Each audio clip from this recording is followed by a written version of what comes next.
with TJ Walker, dissecting the communication skills and practices of world-class leaders.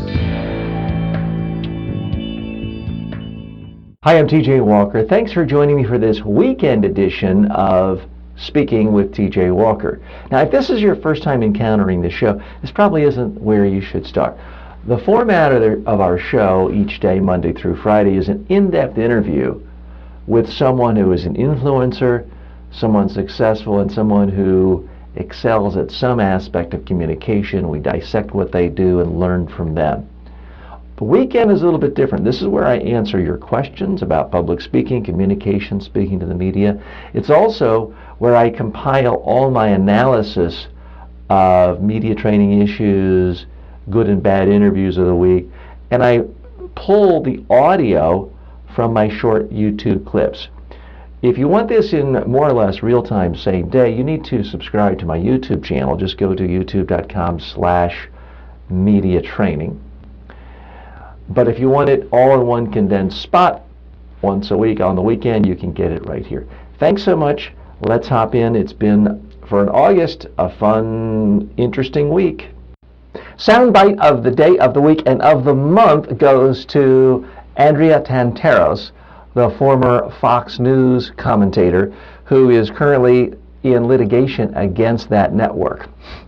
She's a former host. I guess she's still aligned with the network at some level.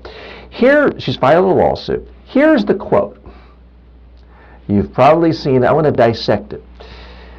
Quote, "Fox News masquerades as a defender of traditional family values, but behind the scenes, it operates like a sex-fueled Playboy mansion-like cult, steeped in intimidation, indecency, and misogyny."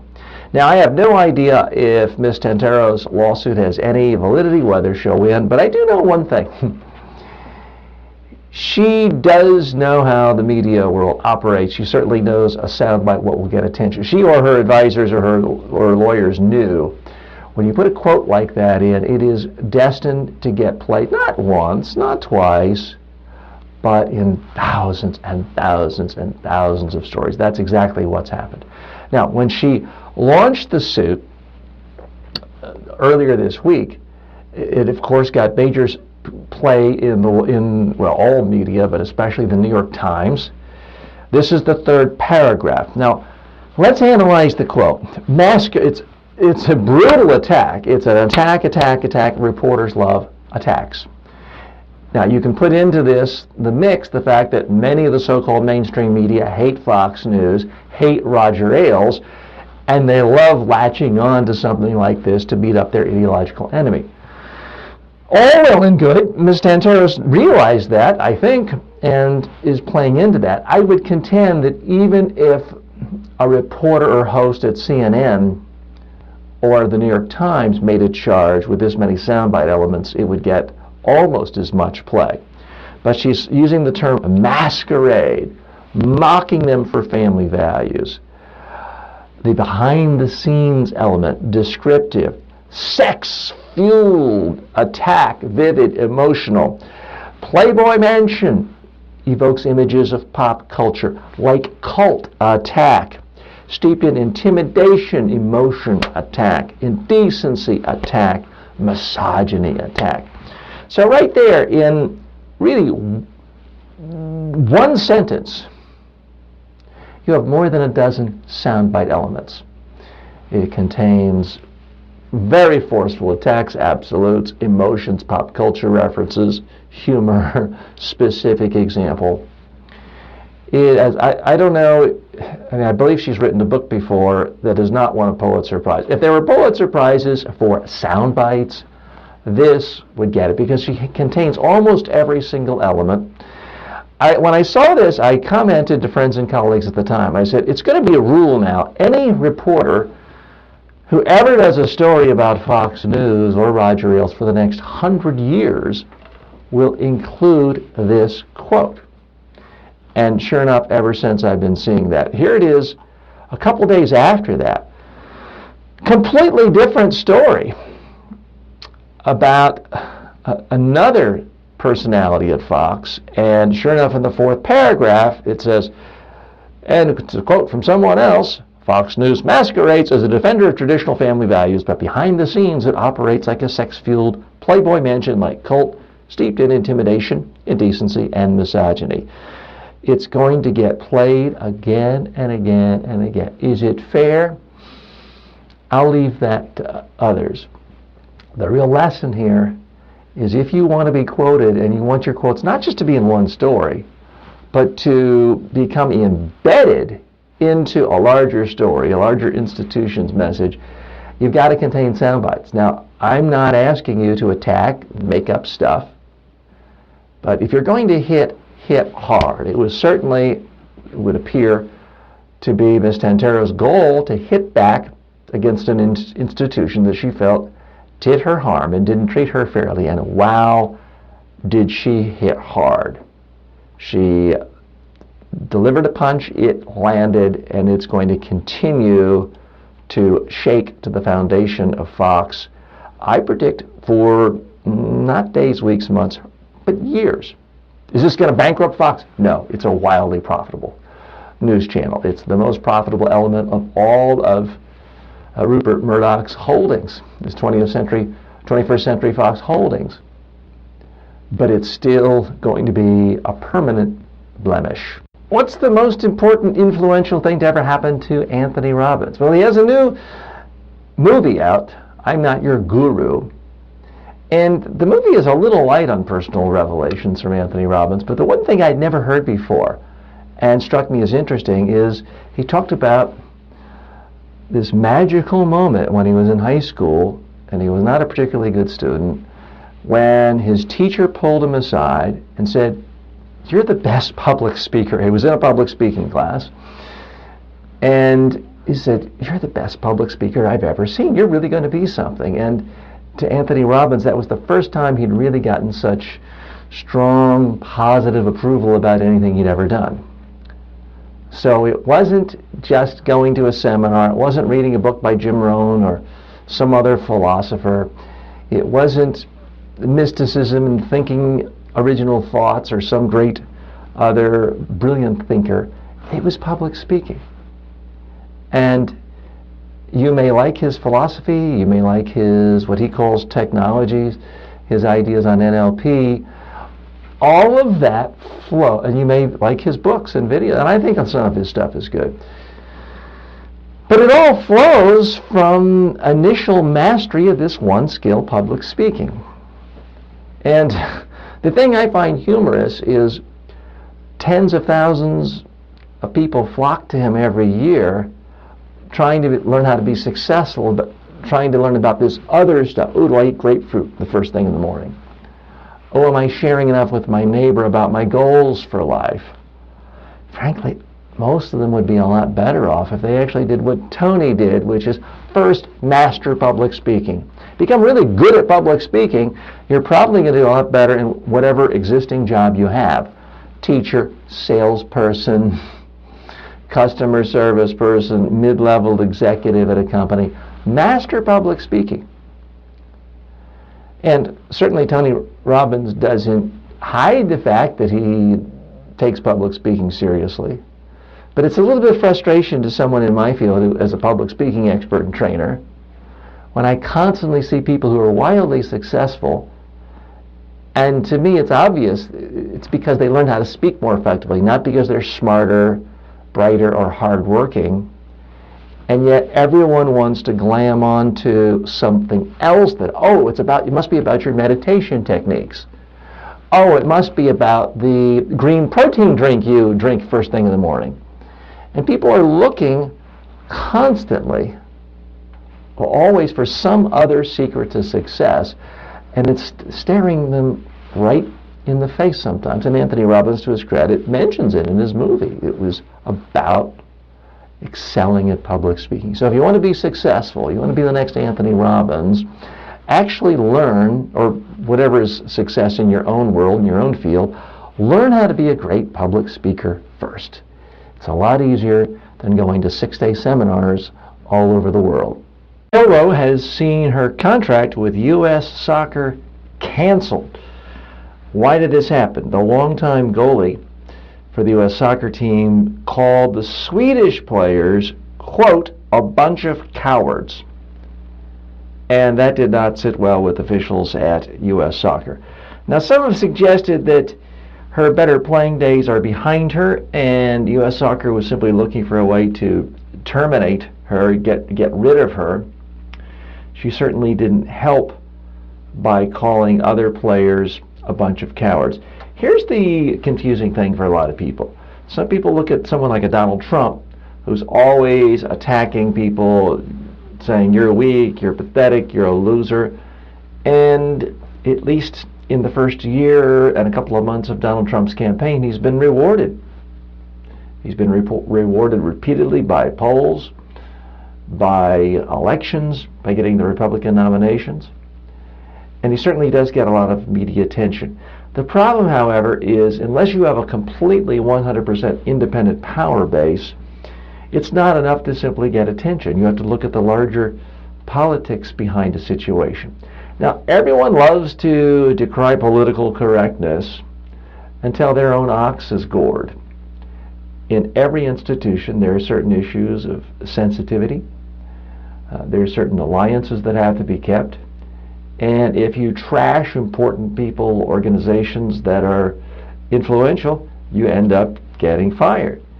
Now, if you have your own company and your own clients and your own independent wealth, maybe you don't have to worry about that, but for everyone else, you do. The other problem here is you can say 10,000 nice things about your opponents, colleagues, and others, but if you have one phrase that calls somebody a coward, that's the only thing that's going to get quoted. That's what will be remembered, and that is, in fact, what might end your career. The message here, don't attack unless you truly have an independent power base or if you don't care about being fired. Olympic swimmer Ryan Lochte losing endorsements as predicted on the... No genius on my part, everyone's been predicting this. Ryan Lochte, famously, as you know, was caught lying at the 2016 Olympics, saying that he was held up at gunpoint. Turns out he and just his buddies, his swimming buddies, got drunk, kind of trashed a gas station. And when the owners asked for some money, he spun that into a story of a wild tale of being essentially attacked by hooligans and held up at gunpoint and robbed, when that didn't happen. So now, Speedo has officially ended its endorsement. CNBC has reported that Ralph Lauren has ended its relationship with Lochte. This is not surprising, folks. I frankly can't imagine any major corporation wanting as its spokesperson somebody who is known as a liar. And unfortunately for Lochte, this one event has completely outshone everything he's ever done as a swimmer. Let's not forget, it's not like Lochte has just made the Olympic team or he won one bronze medal once. Here's a guy who, if Michael Phelps hadn't been around, would be one of the most celebrated swimmers of all time. He's got 12 medals, half of them gold. So Ryan Lochte is legitimately a huge, huge swimming star. But now, the only thing people are going to think of when they think of him is a guy who lies to make up for the fact that he gets drunk with his buddies and sort of trashes someplace in a part of the world where a lot of Americans already don't have much respect. This is, by definition, to me, fascinating because it's the classic crisis communication situation where something happens and then how you communicate about it completely defines your reputation, your brand, possibly forever. Now, Ryan Lochte's already made a lot of money, so let's not pass the tin cup for him, but I can't imagine how this is not ultimately going to end up in him losing tens of millions of endorsement deals, perhaps more than that when you look at his lifetime potential as a spokesperson. And it just goes to show, unless you're Donald, sorry to sound political here, folks, but there's no way around it. Unless you're Donald Trump, you simply cannot get away with telling bold-faced lies to the media without it taking a huge hit to your brand, your reputation, and your bottom line. And the worst soundbite of the week goes to Steve Mandel, who was an attorney for Steve Bannon, who was head of Breitbart News and is now the CEO of the Donald Trump for President campaign. A little background. Steve Bannon went through apparently a messy divorce, allegations of spousal abuse 20-some years ago. And the allegation from Mr. Bannon's former wife was, and this is according to the New York Times, she said that Mr. Bannon's lawyer, quote, threatened me and told her that she would, quote, have no money and no way to support the children. When the attorney was asked about this, here's what he said. This is Steve Mandel, the attorney. He said, it's possible that Steve Bannon said that, but I did not. Now that is one of the worst denials I've ever heard in my entire life, because it certainly makes it look like it was a strategy cooked up by the lawyer and the client. First of all, it is a basic axiom of media training and media interview techniques. You don't put forth everything that's possible. If someone asks my lawyer, is it possible TJ murdered his next door neighbor? You don't say, well, it's possible he murdered his next door neighbor, but I didn't as his lawyer. A million things are possible. Is it possible TJ is a complete chowderhead? Well, it's possible he's a complete chowderhead, but I myself am not an idiot. First of all, it makes Steve Bannon and his lawyer look guilty, number one. Number two, he's repeating the negatives of saying these inflammatory things. If in fact the attorney didn't say it, he should have simply said, I did not say that, rather than talk about every possibility his client might have had in private phone conversations. Classic blunder. You do not entertain hypotheticals about all sorts of negative things that someone might have done when you weren't in the room. PR blunder of the week goes to not Steve Bannon, but his lawyer. This question comes in from one of my students on the Udemy platform. Abigail writes in and asks, after a crisis has hit a company, how can the company address the public if that company has a Facebook page where many people may be voicing their opinions, frustrations, and hurt? For starters, don't try to censor your own Facebook page. If people have written about legitimate inconveniences, problems with your product or service, you had better put it up there, because if you start deleting that, they're really going to hate you. And they're going to trash you in a lot of other platforms. Any place else where they can rate your company, they're going to go out of their way to trash you. So you're not helping matters. So number one, leave it up there. My biggest piece of advice is, if it's a big crisis, something that's a big problem, let's say product tampering, people have been harmed by one of your products that they've ingested, people injured, you need to have your CEO address each and every concern in a video, put it on Facebook. Now you may even want to do live Facebook and have an answer, then the replay of that video right there. Address the concerns. If you're a huge multinational corporation, you may have hundreds of thousands or millions of people who only deal with you through your Facebook page. You've got to deal with them in the environment where they want to be dealt with. So have your spokesperson address the concerns. Let people know you're listening to them, you understand it's a problem, you acknowledge that it's happening, and tell them exactly what you are doing to make things better. If appropriate, ask for forgiveness or an apology. Whatever you do, don't delete and don't ignore it. Don't let it fester. You got to be quick. I wouldn't just put text. I wouldn't just put a press release. I wouldn't put a statement. You need a real human being in 2016 talking to your customers. And that will, if not make them all happy, at least satisfy them that someone's actually listening. Gerard Bro over at the Brocast asked questions to his followers and people who interact in his world, and I'm happy to be a part of his audience as well. He asked the question, when should the CEO of an organization be the spokesperson? And my main thought there is that when it's relevant, certainly in a crisis, if you're the CEO of a major Fortune 500 company and you're opening a new branch in a small town in Iowa, then whoever's going to be the head of that small town branch in Iowa should be the spokesperson if you're talking to the local weekly newspaper in that town. It's relevant, it's appropriate, it's fitting. But if you're announcing something that has a huge impact on the whole company, only one person speaks on behalf of the whole company, the CEO. If something has happened that has a dramatic effect, positively or negatively, towards the investors, then it should be the CEO. And that's why the real debate here, I think, is when there's a crisis and bad news. Should you just put out a PR spokesperson? Should you put out a lawyer? Because a lot of CEOs want to hide. They're afraid, I'll say something stupid. I'll lose my $10 million a year job. This is where you earn your $10 million salary, if that's the kind of salary you have.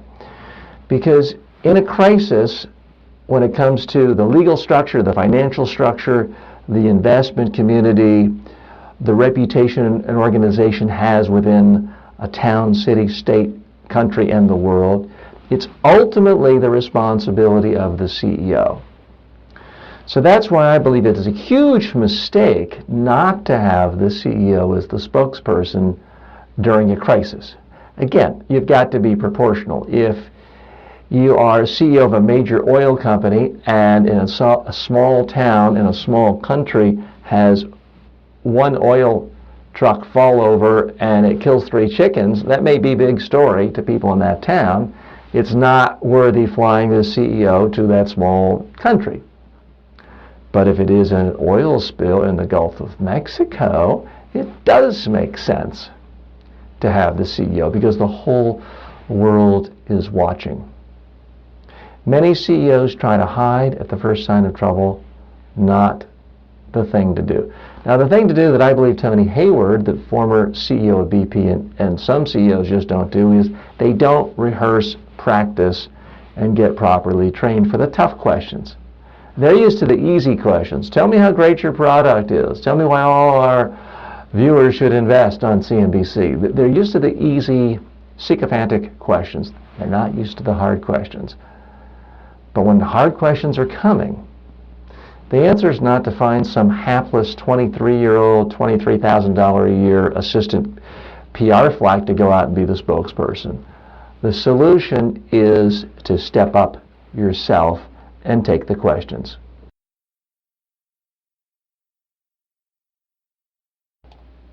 This question comes in from one of my regular viewers on YouTube. Llewellyn writes in with the following question. TJ, who do you think are some of the best and most competent speakers today, and why? Well, I'm going to give some examples. I'll either offend everyone or fair-minded people will say I'm being fair. I'm going to give examples from across the spectrum. Let's start at the far right. Rush Limbaugh is a great speaker. You might not agree with his politics. You might not like all of his tactics.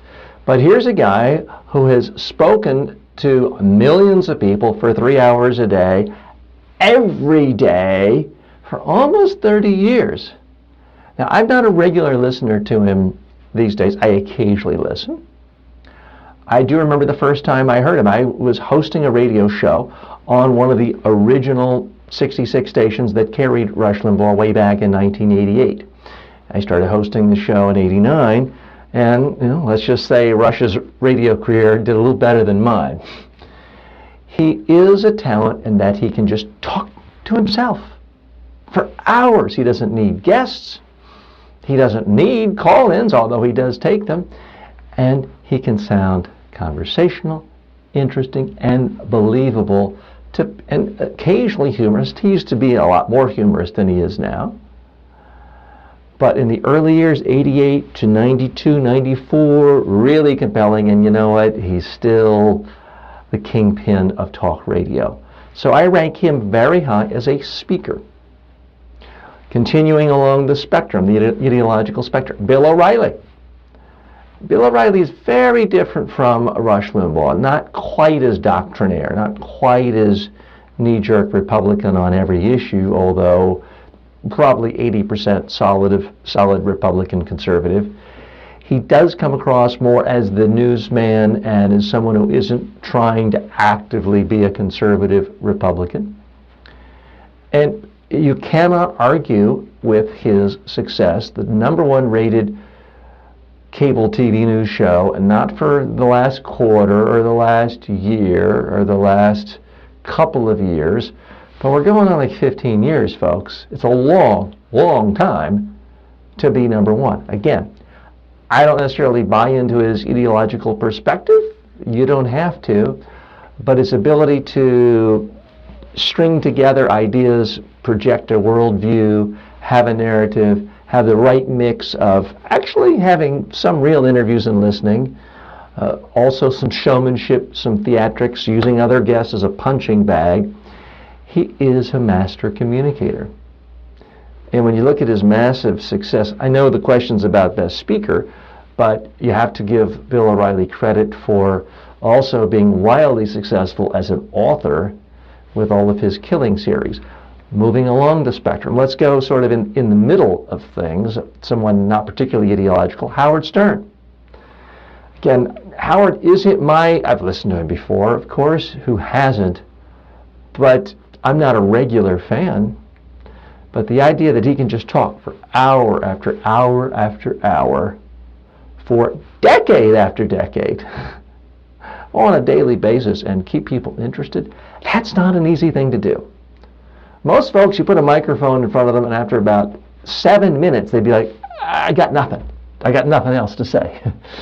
And Howard Stern can talk hour after hour, day after day, for decades, and still keep people engaged. That's good public speaking, folks.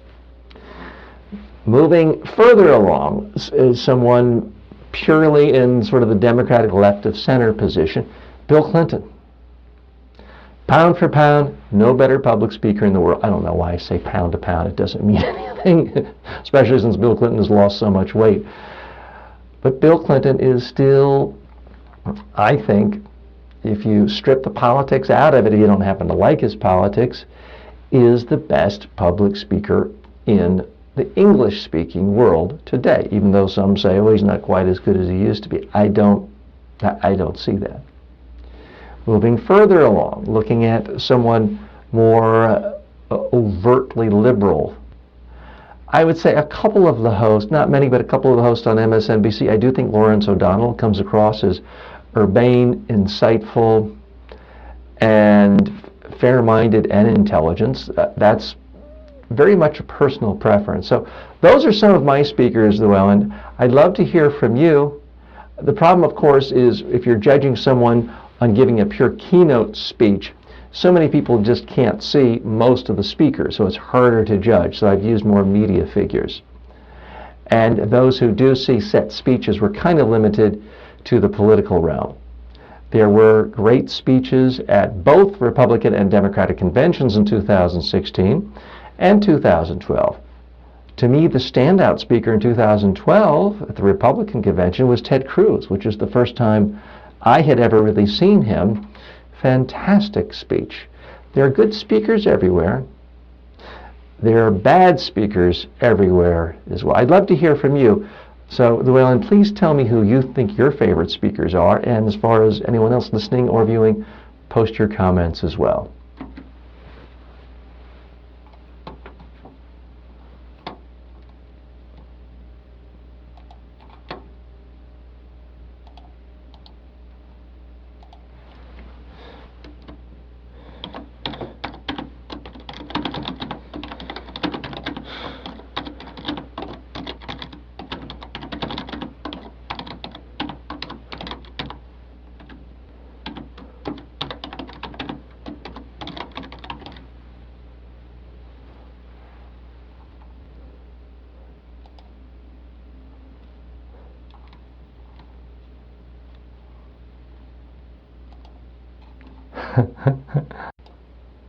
Do you want to own a newspaper?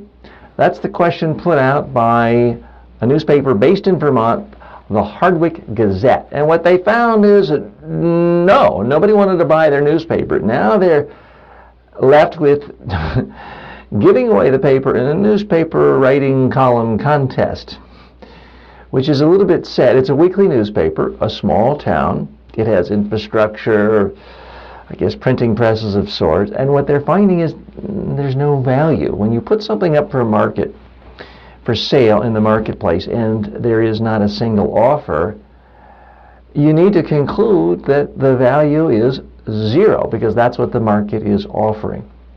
Now, this newspaper may have been an important part of the social cohesion of this community for decades. I don't want to denigrate them in any way, but this is the new media reality.